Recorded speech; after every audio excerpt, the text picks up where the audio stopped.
Welcome to the video, guys. Sorry I don't have my webcam on today. I'm in the middle of moving my room around, but today I want to show you guys how to build Fischl and make her a main DPS for your team. As you can see here, I don't have mine completely maxed out. I've just been trying to grind that all the way up because I just recently unlocked Constellation 3, so she's really cracked with Constellations if you didn't know that. But today I'm going to show you guys how to build her. So the artifact set is actually what has changed since the last time you might have watched a Fischl build video. So what you would want to go with now is a pale flame set. What you did go with before was just a half gladiator, half bloodstain, and that usually did work, and it still does work pretty good. But I would completely recommend trying out this pale flame because it does proc her ability a lot. So like her E will make sure that you keep that 4-piece set up all the time. It's really good with her. Definitely a must run if you're going to go with a physical DPS build with her. If you're using her as a support, there's a whole different build you're going to want to use for that, but for physical DPS, definitely go with pale flame. So the main three stats that you want to get on pretty much every single artifact is crit rate and crit damage, like everything else,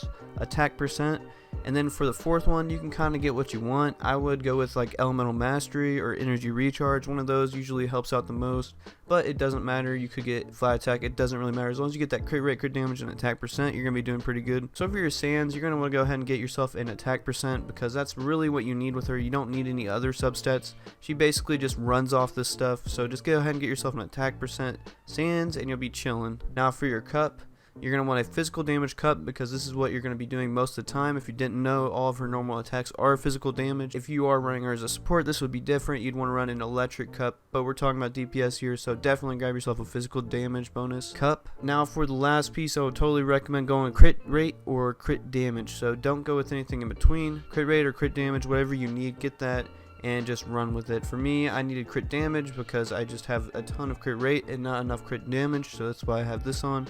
Just fill in what you need. Again, this is kind of up in the air, but I would pick one or the other. So for her weapons, there's actually a lot of different options you can go with. I go with the rust because I do not have the new bow that just came out. If you do have the new bow that just came out, which is a physical DPS kind of bow, if you do have that, definitely use that. If you don't have that, it's fine. Go ahead and get a rust if you can, or a Windbloom Ode might even do you pretty good as well. Now if you don't have either of these options and you're newer to the game, there's plenty of blue bows that are actually really good. So for the blue bows, I'd basically recommend that you go ahead and fill in whatever stat that you need. So say you need a little bit of crit rate, go ahead and pick up this bow. You can R5 this bow really easily. There's a few different bows that have crit rate or crit damage, I believe, for the blue rarity. So if there's something that you're needing, basically just fill in the spot with that until you do find yourself a rust or something like that. So you might be asking yourself, is it even worth going for constellations on her, or do you need constellations for Fischl? The answer is you probably don't need one. I would recommend that you try to at least get, I think it's this one right here. So even when Oz is not present in combat, he can still watch over Fischl through his raven eyes. When Fischl performs a normal attack against an opponent, Oz fires a joint attack dealing damage equal to 22% of Fischl's attack. This is a really good constellation. It is the first one. After that though, you really don't need anything. This is probably one of her best, if not the best, constellation she has. So I wouldn't recommend going all in and trying to get C6 Fischl. You don't really need it. This one is really good. If you don't have C1, it's okay. She's still really good anyways. So for her talents, if you're going to be upgrading her for a physical DPS kind of build, you're going to want to go with normal attack over everything. And then after that, I would recommend going with her second ability, Night Rider. That one is also very nice to have upgraded. And then last but not least, her ultimate would be the last thing that I would recommend upgrading.